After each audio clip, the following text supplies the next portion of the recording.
Oi, gente, tudo bem? Hoje vou falar de algo bastante importante, a meu ver. Eu quero que vocês reflitam sobre o que fazer, como proceder quando as coisas fogem do controle e dão tudo errado ao nosso olhar naquele momento. Aguarde a vinheta.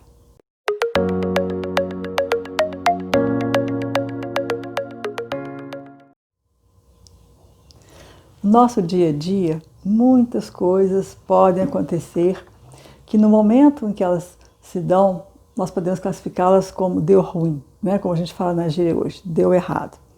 Então, pensando nessas questões, né, que nos desafiam realmente algumas vezes, eu fico lembrando de uma autora que chama Barry Stevens, e ela escreveu um livro, Não Apresse o Rio, Ele Corre Sozinho.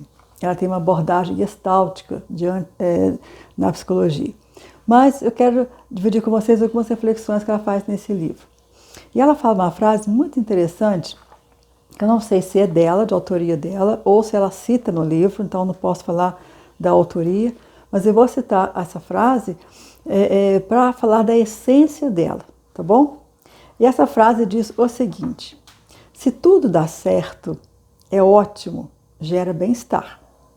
E se tudo ou alguma coisa dá errado aos nossos olhos, eu aprendo coisas que não teria aprendido se tudo tivesse dado certo. Eu acho interessante porque é uma tendência de todos nós planejarmos e querer que as coisas deem conforme aquilo que a gente planejou, que saia tudo de acordo com o que a gente idealizou. Mas muitas vezes isso não acontece. E eu quero falar exatamente desse momento, quando você planeja alguma coisa ou alguma coisa acontece que você não estava esperando e de repente você é obrigado a se deparar com aquela situação, né? É a hora que normalmente as pessoas se descontrolam, perdem o rumo, fazem alguma bobagem, ficam sem saber o que vai fazer, né? Dependendo da gravidade da situação. Então, até certo ponto, essas reações assim são esperadas. A gente fica assim assustado até aquela ideia cair na cabeça, até a gente se familiarizar, até conseguir tomar uma atitude, né, se for necessário. Então, isso é natural. Só que não podemos ficar assim, né, durante muito tempo. Aquela coisa vem sobre a gente e depois a gente começa a pensar, a raciocinar e ir para frente. Mas sem querer fazer nenhuma apologia ao sofrimento, não é isso que eu estou dizendo, mas o que eu quero dizer para vocês é o quanto que nós podemos acionar em nós recursos suficientes para analisar a situação e extrair dela o que ela tem de melhor, mesmo que à primeira vista pareça que tudo seja ruim. Então, preste atenção, acompanhe aqui meu raciocínio. Quando algumas coisas acontecem, né, que a gente chama, né, de errado, depois que a gente se acalma, a gente pode tomar assim, alguns caminhos. Um caminho que muita gente faz essa opção é de ficar reclamando. Reclama, resmunga, faz birra, né? Birra diante dos fatos, birra diante das exigências, às vezes até carrega aquela coisa assim, ao longo do tempo, fica toda hora voltando atrás, né? E pensando que foi vítima, que foi assim, que foi assado, e aquilo tudo vai trazendo aquela energia negativa, vai se intoxicando, né? O que eu chamo de toxinas, né? Invisíveis, e que podem, ao longo do prazo, causar um estresse até te adoecer, né? Dependendo da gravidade da situação e de como a pessoa lida com isso. Agora, qual a maneira, a meu ver, na minha percepção, é assertiva quando você se depara com alguma coisa inesperada, que não deu certo, ou então que você realmente, né, foi surpresa, ruim, né, aos seus olhos. Então, a primeira coisa a fazer, identifica o que aconteceu, reconhecendo a causa da situação, né? Aconteceu com uma coisa errada, vamos supor, foi atropelado por uma bicicleta, dando aqui um exemplo. Tá, nossa, que horror, fui vítima, o cara veio, então tá, depois que acabou, você resolveu, tinha que resolver, agora volta a fita, né? Vamos dizer assim, e vamos ver que contexto que aconteceu esse incidente, né? Estou tomando aqui como um exemplo fictício. Você estava com o celular, por exemplo, atravessando sem ter atenção? Você estava pensando em outra coisa diferente ao atravessar a rua e não estava com uma atenção adequada para poder realmente verificar se estava com segurança de atravessar naquele lugar certo, que seria a faixa de segurança? Então, a gente tem que perceber o que estava acontecendo na situação, né? Identificar E também perceber a nossa participação ou não naquele evento. Às vezes a gente é vítima mesmo, né? Mas às vezes, sem perceber ou até percebendo, nós fazemos parte do contexto, fazemos parte da situação.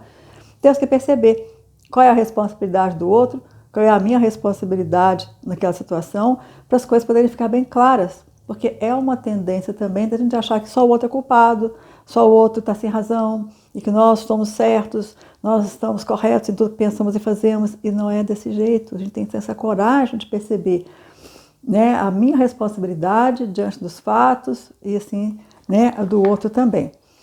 Então, identificando a situação e reconhecendo a nossa participação, a gente tem que passar por um outro passo, que é aprender com o ocorrido.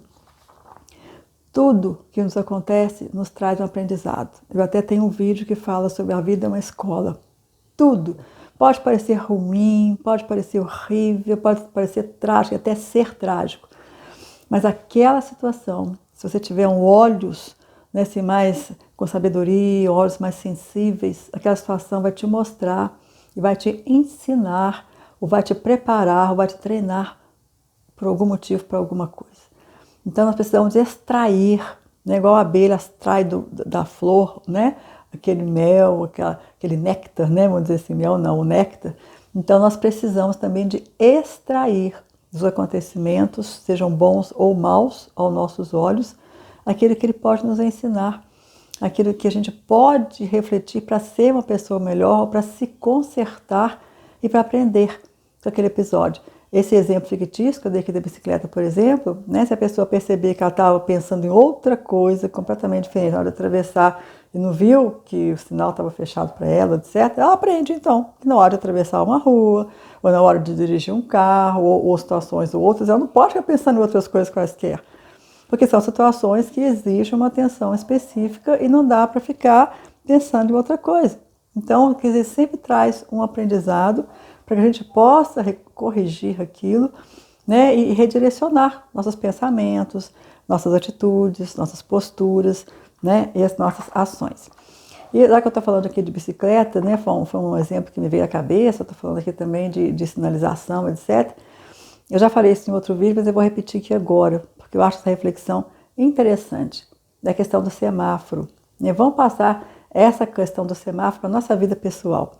Né, o semáforo, ele organiza o trânsito. Imagina uma cidade como São Paulo, com milhões de habitantes, onde tivesse o semáforo para determinar quem passa, quem anda, quem fica, né? Como é que faz? Então, graças a Deus que existe o semáforo, para organizar o trânsito. E o semáforo mental, que é uma palavra, assim, neologismo, né, que eu criei, para a nossa cabeça funcionar também na nossa vida como uma metáfora, eu acho que é interessante. Por exemplo, o amarelo, pensa no amarelo. O amarelo quer dizer o quê? Lá no trânsito, atenção. Você tem que decidir se você, né, vai parar, né, vai diminuir a marcha e parar, ou se você acelera e aproveita o amarelo antes do vermelho acontecer. Né? Isso é no trânsito, lá você vai avaliar, analisar a situação. E na vida, às vezes a gente tem umas situações que a gente tem que parar e prestar atenção.